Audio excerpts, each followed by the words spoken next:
There are seasons in life when everything loses weight. The things that once mattered stop moving you. You keep doing what you've always done. But it all feels like a performance you no longer believe in. You wake up, you work, you talk, you smile. And somewhere inside, you're watching it all happen from a distance. You try to care, but nothing stirs. You try to plan, but every direction looks the same.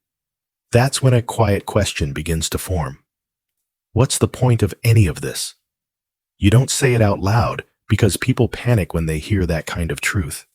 But the thought stays with you, hovering beneath every routine, waiting for you to stop pretending.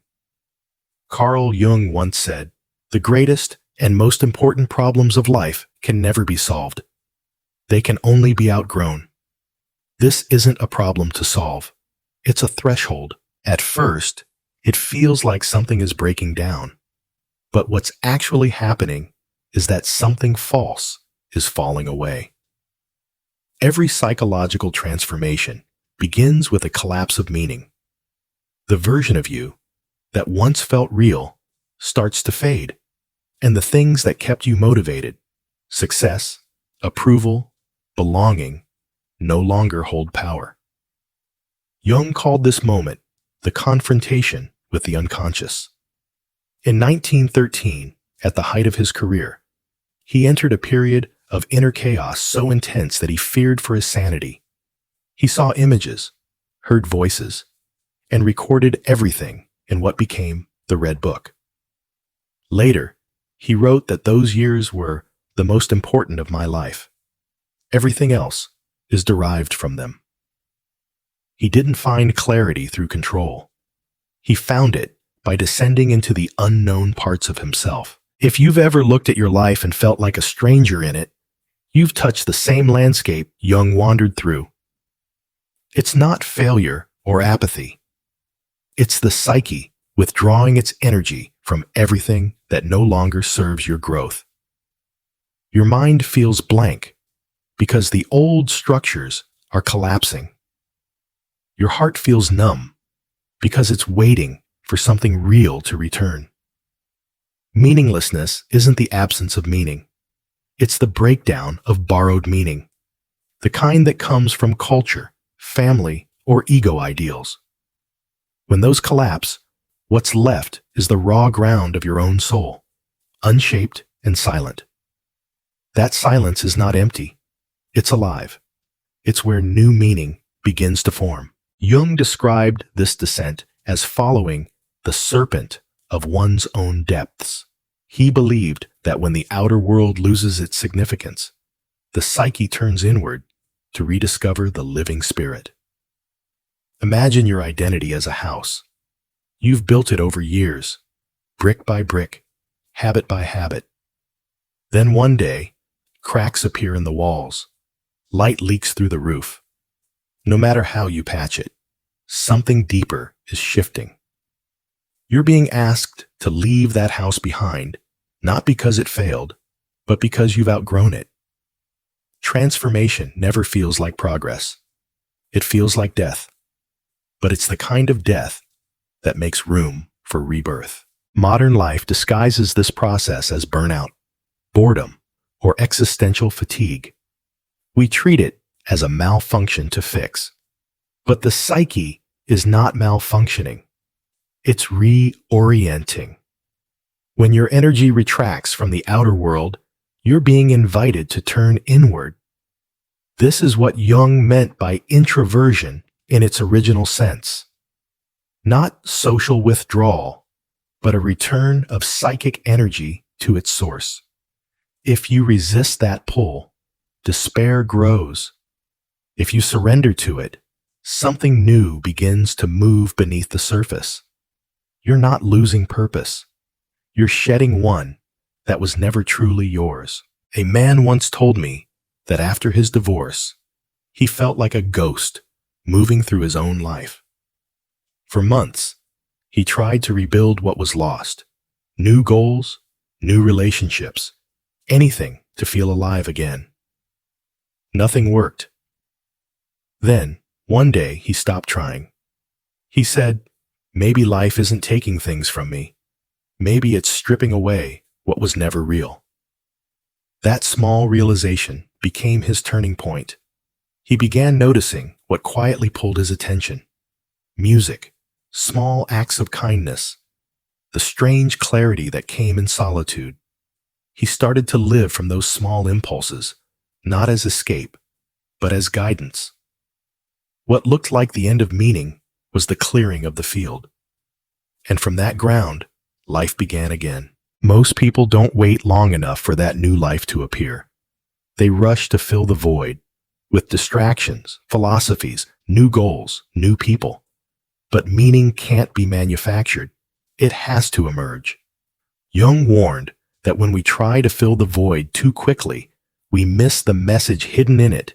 He wrote, "To find the guiding spark of spirit in the darkness is to turn away from the external gods and to search within."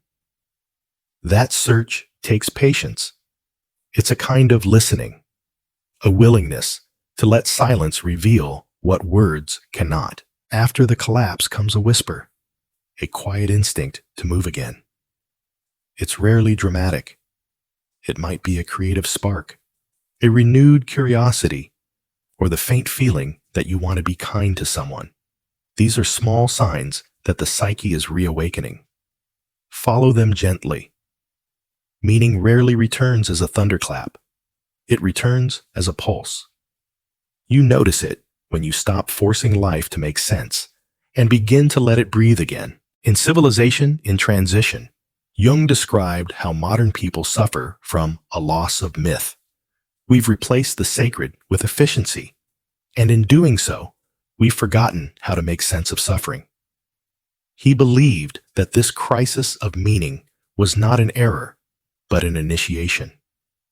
When the outer gods fall silent, the inner one begins to speak. That inner voice is what he called the self, the totality of your being, conscious and unconscious, light and shadow.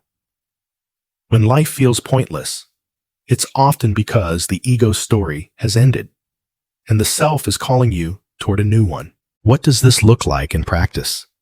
It means you begin measuring your life differently, not by success or recognition, but by alignment, by how honestly you're living, and whether your actions reflect your inner truth.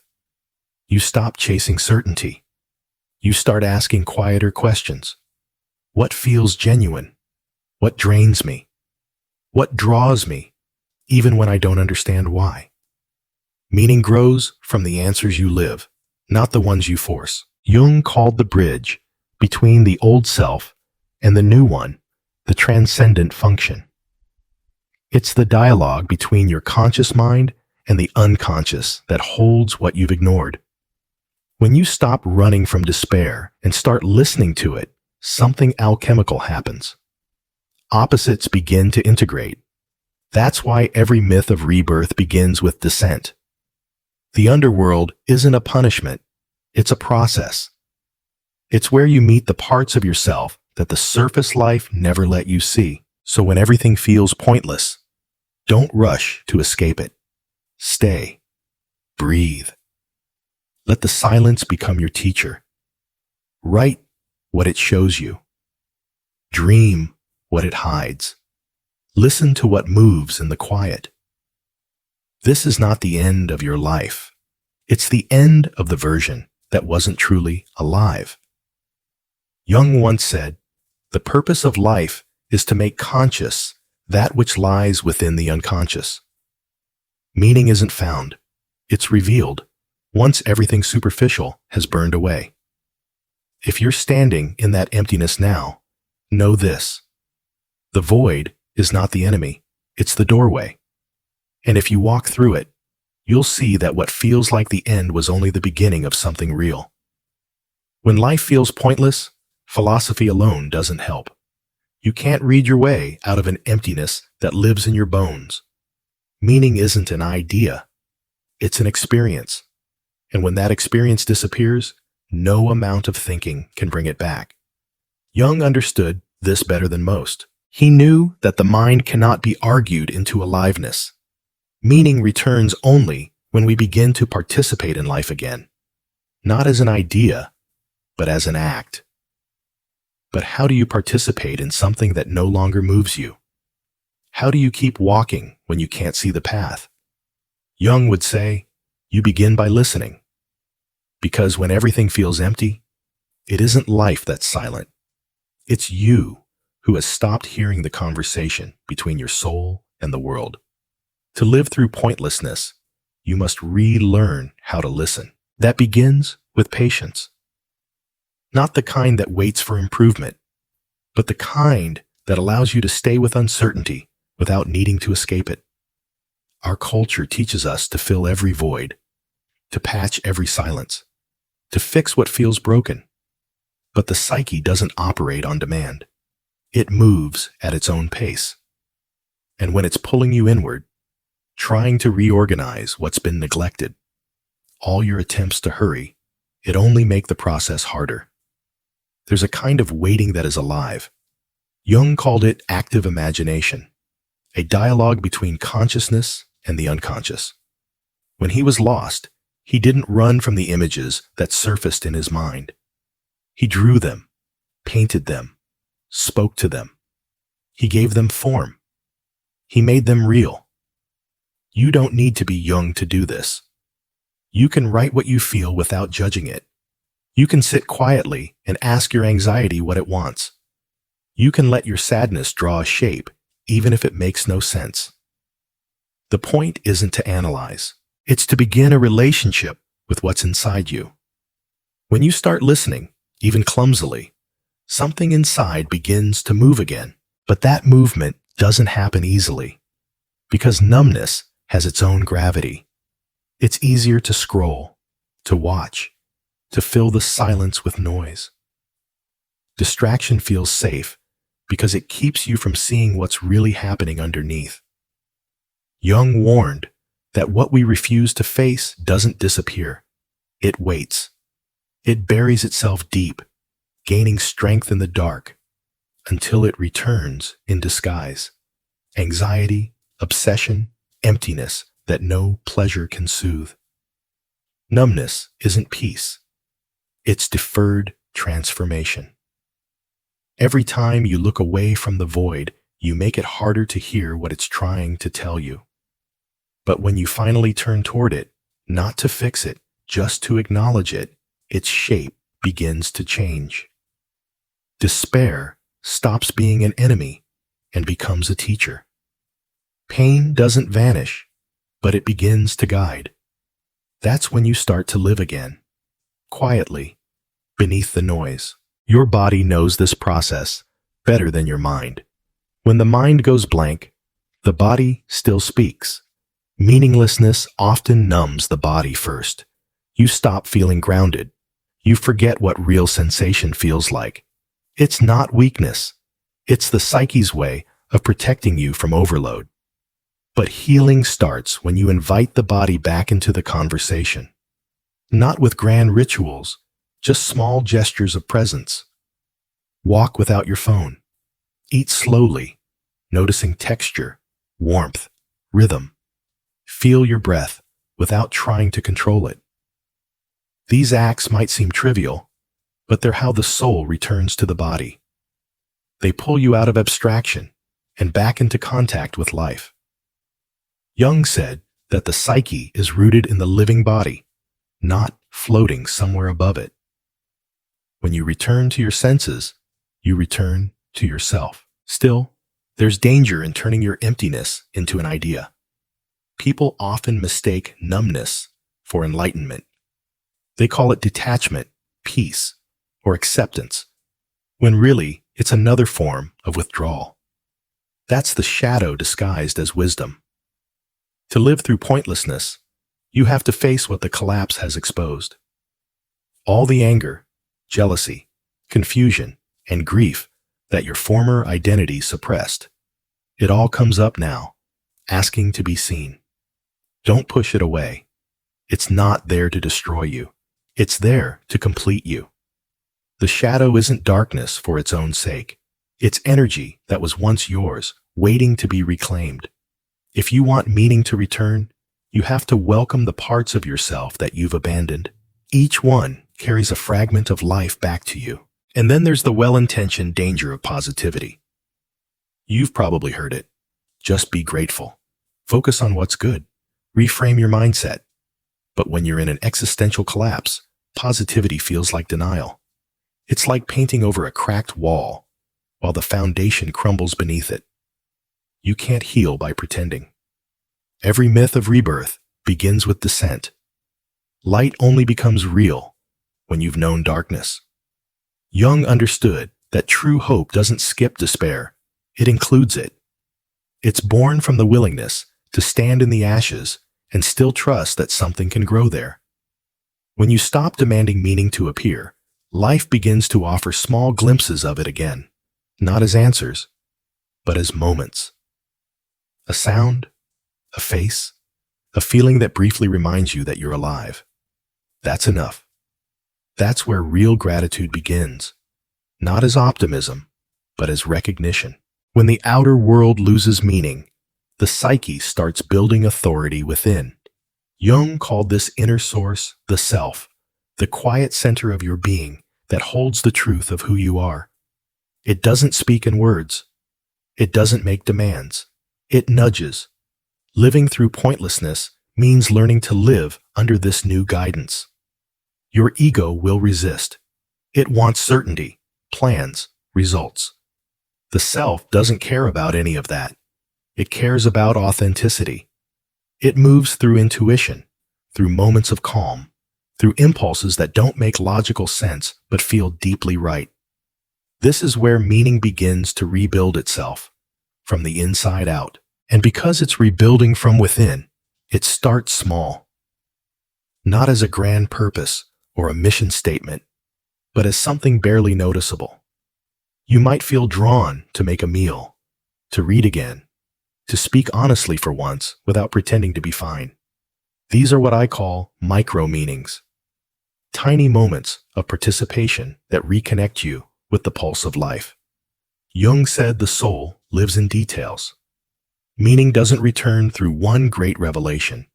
It returns through countless small acts of sincerity. Each one says to the world, I'm still here. That's how the void begins to dissolve. Not through revelation, but through small, honest movements toward life. Still, there will be days when it all collapses again. Days when the emptiness floods back, and you start to believe that nothing has changed. But this rhythm is part of transformation. Growth doesn't move in straight lines. It moves like breath. Expansion, contraction, pause, return. Jung compared this process to alchemy. The old self is broken down, melted, recombined. Each breakdown is necessary for what's new to form. So when despair returns, don't treat it as failure. It's the psyche refining itself. Each descent takes you closer to what's essential. But beware of comparison. It's one of the subtlest poisons during this time. You'll look at others and think they've figured it out. You'll see their clarity, their purpose, their momentum, and wonder what's wrong with you. Nothing's wrong. You're just walking your own path. And real paths never look clean from the outside. Jung wrote that individuation, the process of becoming who you truly are, is solitary by nature. It's not meant to be copied or measured. When you stop comparing, the pressure lifts. You begin to feel a different kind of connection, one not based on imitation, but on authenticity. That's when solitude turns into presence. Meaninglessness, when translated, says something simple. The old story is over. You're standing between myths, between who you were and who you're becoming. It feels like death because the ego can't see beyond itself. But to the deeper psyche, this is rebirth. When the ego collapses, the self has space to breathe. That's the shift. You're not being punished. You're being rewritten. And if you stay patient through the rewriting, you start to feel movement again. A pulse that wasn't there before. It's faint, but real. Sit with silence long enough, and it stops being hostile. At first, it feels like emptiness. Then it becomes space. Then it becomes peace. You start to realize that meaning never truly left you. It was hidden beneath the maze of everything you thought you had to be. And every external loss, every collapse, every failure was just a mirror showing where you'd stopped listening. The way back isn't to invent meaning. It's to return to presence, to breathe, to notice, to participate again, moment by moment. Every small act of awareness weaves life back into being. Every breath is a quiet declaration, I'm still here. And one day, without fanfare, you realize something subtle has changed. Not the world, you. The same routines, the same places, the same body. But now everything carries depth again. The texture of existence returns. You're no longer searching for meaning because you've started living it. This is what Jung meant by the emergence of the self, the alignment of inner and outer life. It's not a grand revelation. It's the quiet recognition that you no longer need to escape yourself. That's when you know the pointlessness has done its work. It broke you open so that something more honest could take your place. The end was never the end. It was the beginning of your real life. If you've come this far, you've probably lived it. The stillness that feels more like absence than peace. The quiet ache that makes no demand except honesty. You've stopped running. You've stopped pretending that everything is fine. And in doing so, you've already crossed the threshold that most people never reach. The question now isn't how to survive it, but how to live from it. Because once you've seen the emptiness, you can't unsee it. You can't return to shallow routines and call them purpose. You can't go back to sleep once you've glimpsed the machinery of your own mind. But there's also a strange freedom in that. When the illusion of meaning dies, you become available to something more genuine. The ego once told you what your life should mean. Now, meaning reveals itself in a different language. Slower, quieter, truer. When Jung spoke of the self, that central force guiding the psyche toward wholeness, he said it moves us not toward happiness, but toward completeness. And completeness often feels like contradiction. You can hold peace and grief in the same breath. You can feel alive even when you don't understand why. That's what living after meaninglessness looks like. You stop chasing the perfect feeling. You start noticing the full range of being human. People ask, so what am I supposed to do now? And the truth is, there isn't a prescription. The path that leads you out of pointlessness isn't a straight road. It's a spiral, and each turn takes you deeper into yourself. There will be times when the world seems to invite you back into the old game. The chase for validation, the pressure to appear better. You'll see other people moving forward with apparent clarity, and the temptation will rise. Maybe I should just play along again. But something in you resists. You know now that pretending is more exhausting than emptiness. So you stay quiet a little longer. You learn to live without spectacle. And strangely, the world starts to meet you differently. Not because it changed, but because you did. When you stop demanding meaning from life, you start discovering it in places you never looked. A simple walk, an honest conversation, a moment of stillness that feels unexplainably full. These aren't distractions. They're fragments of the real, and they only appear when you've stopped trying to control the narrative. At some point, you realize you don't need a grand vision to live. You just need sincerity. Sincerity to admit when you don't know. Sincerity to let the small things matter again. Sincerity to feel, even the inconvenient emotions you used to suppress. Meaning is not an answer waiting out there. It's an attitude toward existence. It's how you meet each moment, and sometimes meeting life honestly is enough. That realization changes the way you move. You stop seeking intensity and start valuing depth. You don't need every day to be important. You just need it to be real. Jung wrote that the task of individuation, becoming whole, requires facing the realities of the inner world and integrating them into consciousness. That integration isn't glamorous. It happens in the mundane. It happens when you feel envy and admit it instead of hiding it. When you're kind without needing credit. When you stop performing happiness and allow sadness to simply exist. That's what living with meaning really means. It's not ecstasy. It's presence. It's showing up to your own life, moment by moment, without editing the experience to make it more palatable. In these moments, something subtle changes. The inner dialogue that once felt like chaos begins to harmonize. Your thoughts and emotions stop competing. You start to feel that there's a deeper current beneath everything, something quietly trustworthy, even when life doesn't make sense. Jung often described this as the voice of the self, guiding from below. Not a command, but a quiet pull toward what feels necessary. The more you trust it, the more coherent life becomes, even in uncertainty. You stop asking for the path to be clear and instead begin to walk it. But let's be honest, the world doesn't reward this kind of living. It rewards productivity, not presence. It celebrates certainty, not depth. So there will always be tension between your inner pace and the outer world's demands.